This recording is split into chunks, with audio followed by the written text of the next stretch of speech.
నమస్కారం, welcome to Suman TV. నేను మీ anchor సిరి. So రైల్వేలో లోకో పైలట్గా జాబ్ తెచ్చుకోవాలి అనుకున్న వాళ్ళందరి కల శ్రీధర్ సీసీ నెరవేరుస్తుంది అని చెప్పడంలో ఎలాంటి డౌట్ అయితే లేదు. సో ఈరోజు మనతో పాటు ఉన్నారు శ్రీధర్ సీసీ నుంచి లోకో పైలట్కి సెలెక్ట్ అయ్యి అండ్ అలాగే జాబ్లో పోస్టింగ్ కోసం వెయిట్ చేస్తూ ఉన్నారు. సో ఇంతకీ వాళ్ళ జర్నీ ఏ విధంగా మొదలైంది, ఎందుకు ఇటువైపు వచ్చారు అండ్ ప్రిపరేషన్ మోడల్ ఏ విధంగా ప్లాన్ చేసుకున్నారు, ఇవన్నీ కూడా ఈ వీడియోలో మనం తెలుసుకుందాం. మిస్ అవ్వకుండా ఈ వీడియో చూస్తూ ఉండండి. హలో అండి. హలో అండి. సో ఫస్ట్ ఆఫ్ ఆల్ మీకు ముందుగా congratulations. Thank you. So loco పైలట్కి రైల్వేలో నేను ఈ జాబే చూస్ చేసుకోవాలి అని ఎందుకు అనిపించింది? గవర్నమెంట్ సెక్టర్ వైపు ఒక జాబ్ తెచ్చుకోవాలి అన్న ఆలోచన ఎందుకు మొదలైంది? ఫస్ట్ ఆఫ్ ఆల్ నా పేరు హిమ చైతన్య. నేను ఫస్ట్ నుంచి గవర్నమెంట్ జాబ్కి వద్దామని అనుకోలేదు. నా కెరీర్ ఎలా స్టార్ట్ అయిందంటే, నేను ఫస్ట్ బీటెక్ చేసిన తర్వాత ఎంటెక్ చేసిన తర్వాత నేను ఎలా అంటే ప్రొఫెసర్కి వెళ్దాం, అసిస్టెంట్ ప్రొఫెసర్కి చేద్దాం అనుకుని అది వెళ్ళిపోయాను. వెళ్తే అసిస్టెంట్ ప్రొఫెసర్కి చేసిన తర్వాత ఏమైందంటే, వాళ్ళు 10,000 12,000 శాలరీ ఇచ్చేవాళ్ళు. అది కూడా 2 monthsకి ఒకసారి ఇచ్చేవాళ్ళు. అక్కడ ఒక ఫెయిల్ అయిపోయింది. సరే ఫెయిల్ అయిపోయిన తర్వాత మళ్ళీ బయటకు వచ్చి వేరే కంపెనీస్లో పని చేసుకుందాం అనుకుంటే, మనకి కరోనా రావడం వల్ల అప్పుడు రిసెషన్ వచ్చింది. అప్పుడు తీసేశారు. అప్పుడు రెండోసారి ఫెయిల్ అయింది. ఇంకా ఇలా కాదులే అని చెప్పేసి మా నాన్నగారు ఏమన్నారంటే, నువ్వు ఇలా వద్దు, శ్రీధర్ సీసీకి వెళ్ళు, జస్ట్ ట్రై చేయి.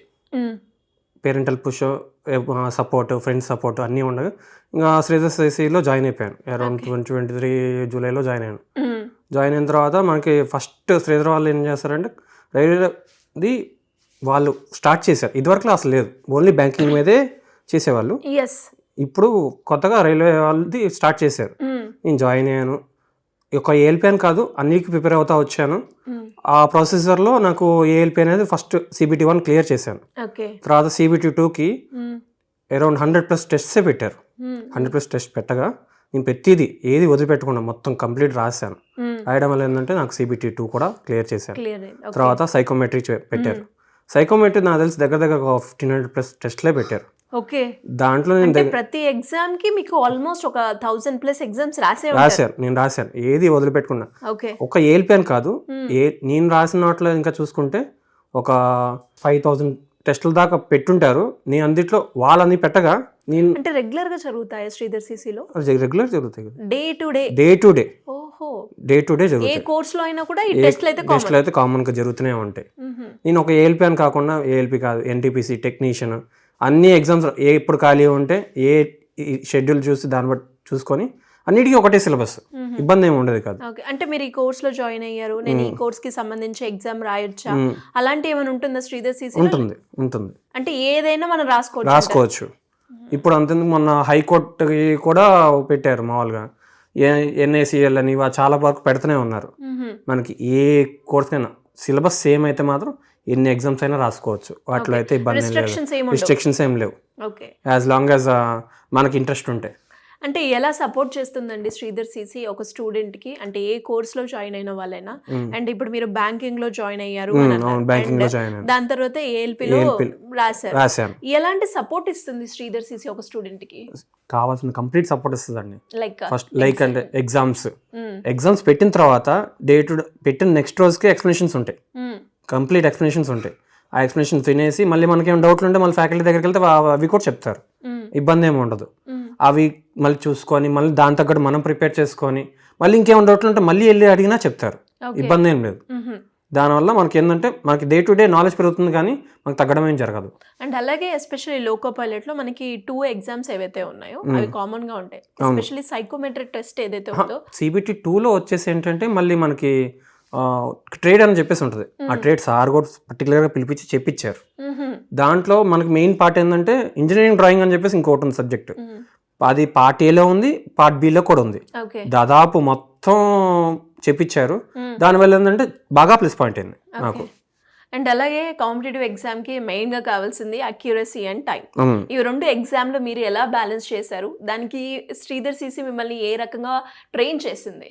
నాకు ట్రైనింగ్ అంటే నాకు తెలిసినంత వరకు అయితే అసలు వన్స్ ఎగ్జామ్లో కూర్చుంటే మనకు టైం అనేది తెలియదు. ఫస్ట్ ఆ కాన్సెప్ట్లోనే ఉండేవాళ్ళం. అలా శ్రీధర్ సీసీ ప్రిపేర్ చేస్తుంది, స్టూడెంట్ని ప్రిపేర్ చేస్తుంది. ఇప్పుడు ఎగ్జాంపుల్ తీసుకుంటే సైకోమెట్రీ ఎగ్జామ్ జరిగితే మా సార్ వాళ్ళు ఏంటంటే ఒక లిమిట్ తగ్గించే పెడతారు. ఏంటంటే మనకి స్పోర్ట్ పెరగడం కోసం తగ్గించే పెడతారు.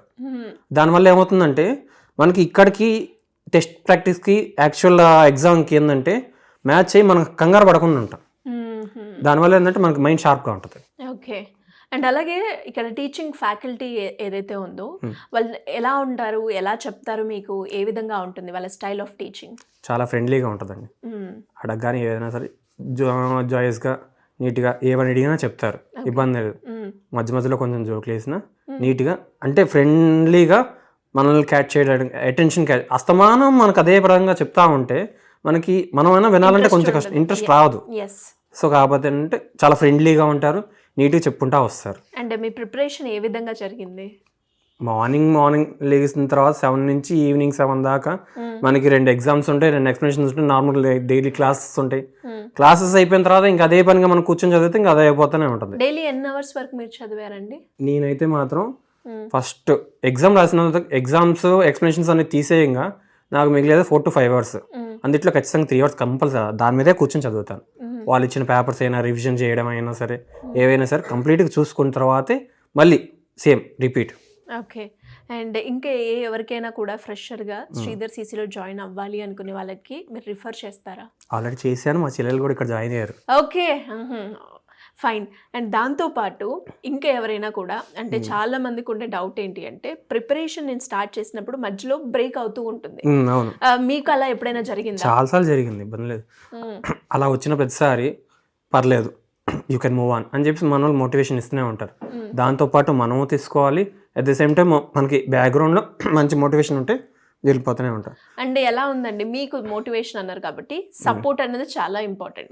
ఫ్యామిలీ నుంచి అయినా ఎస్పెషల్లీ మనము 1 year 2 years జర్నీ పెట్టుకున్నప్పుడు ఫ్యామిలీ సపోర్ట్ తో పాటు రిలేటివ్స్ నుంచి మనకు ఒక తెలియకుండా ప్రెషర్ వస్తూనే ఉంటుంది. సో దీన్ని ఎలా బ్యాలెన్స్ చేశారు? ఎలా ఉండే ఆ సిచ్యువేషన్? ఎలా ఉన్నాను, వాళ్ళు ఎంత ప్రెషర్ చేసినా okay we should move on, ఏం జరిగినా సరే మనం మూవ్ ఆన్. నాకు మెయిన్గా ఏంటంటే మా ఫ్యామిలీ సపోర్ట్ చేశారు. ఫ్రెండ్స్ ఏమన్నా సరే ఇంతకుముందు 2 సార్లు ఫెయిల్ అయినా పర్లేదు, నువ్వు ముందు carry on you carry on. Main మా ఫాదర్ కానీ మా ఫ్రెండ్స్ కానీ యూ క్యారీ ఆన్, ఏదైతే అది అయితే చూసుకుందాం, ఇబ్బంది లేదు, కానీ ఇల్లే చూద్దాం అన్నట్టుగా చెప్పారు. ఈ జర్నీలో ఎక్కడైనా మీరు లో అయిన మూమెంట్ ఉందంటారా? చాలా లో అయిన ఏ సందర్భాల్లో అండి? చాలా మంది అవుతూ ఉంటారు. బేసిక్ గా తెలుసుకోవడానికి ఓహో మనం కూడా ఇంకొకసారి మనకి ఇలా అయినా కూడా మనం మూవ్ ఆన్ అవ్వడానికి అడుగుతున్నాం. ఒక సిచ్యువేషన్ చెప్తాను. నేను రైల్వే జాయిన్ అవ్వక ముందు స్టార్టింగ్లోనే స్టేట్ బ్యాంక్ది క్లర్క్ పడింది. క్లర్క్ పడినప్పుడు ఏంటంటే నాకు కట్ ఆఫ్ వచ్చేసి 52 ఏమో ఉంది, నాకు 52.50 ఉంది, నాకు 52.25 వచ్చింది. అక్కడ పోయింది, బాధేసింది. సరే తర్వాత అని చెప్పేసి ఇంకా అలాగే సెకండ్ టైం మళ్ళీ 2025లో కూడా అలాగే రాశాను. అప్పుడు కూడా అంతే, కట్ ఆఫ్ ఏమో 50 ఉంది, మనకి నాకు వచ్చిందేమో 49 పాయింట్ సంథింగ్ వచ్చింది. అలా పోతున్నాను, అలా కాదులే అని చెప్పేసి అయినా సరే మళ్ళీ బ్యాక్ మూవ్ ఆన్. ఓకే, ఫైనల్గా శ్రీధర్ సీసే గురించి ఒక 2 words లో చెప్పాలి అంటే ఏం చెప్తారు? 2 words కాదు, సింగిల్ వర్డ్ చెప్తా, ఇట్స్ ఎ సక్సెస్. అంతే. సో ఏ స్టూడెంట్ అయినా కూడా గవర్నమెంట్ జాబ్ కొట్టాలి అనుకుని శ్రీధర్ సీసీలో కనుక జాయిన్ అయితే కన్సిస్టెంట్ గా ఉంటే మాత్రం అసలు ఇబ్బంది లేకుండా కొట్టేస్తారు. ఓకే, మీరు ఫాలో అయిన 3 formulas ఏంటి సక్సెస్ అవ్వడానికి? ఫస్ట్ డైవర్షన్ ఉండకూడదు, సెకండ్ మోటివేషన్ ఉండాలి, థర్డ్ వచ్చేసి మన కన్సిస్టెన్సీ ఖచ్చితంగా ఉండాలి. పక్కన నెగిటివ్ పాయింట్స్ నెగిటివ్ కలిసిన మన అస్సలు ఆలోచించకూడదు. అది నా కాన్సెప్ట్.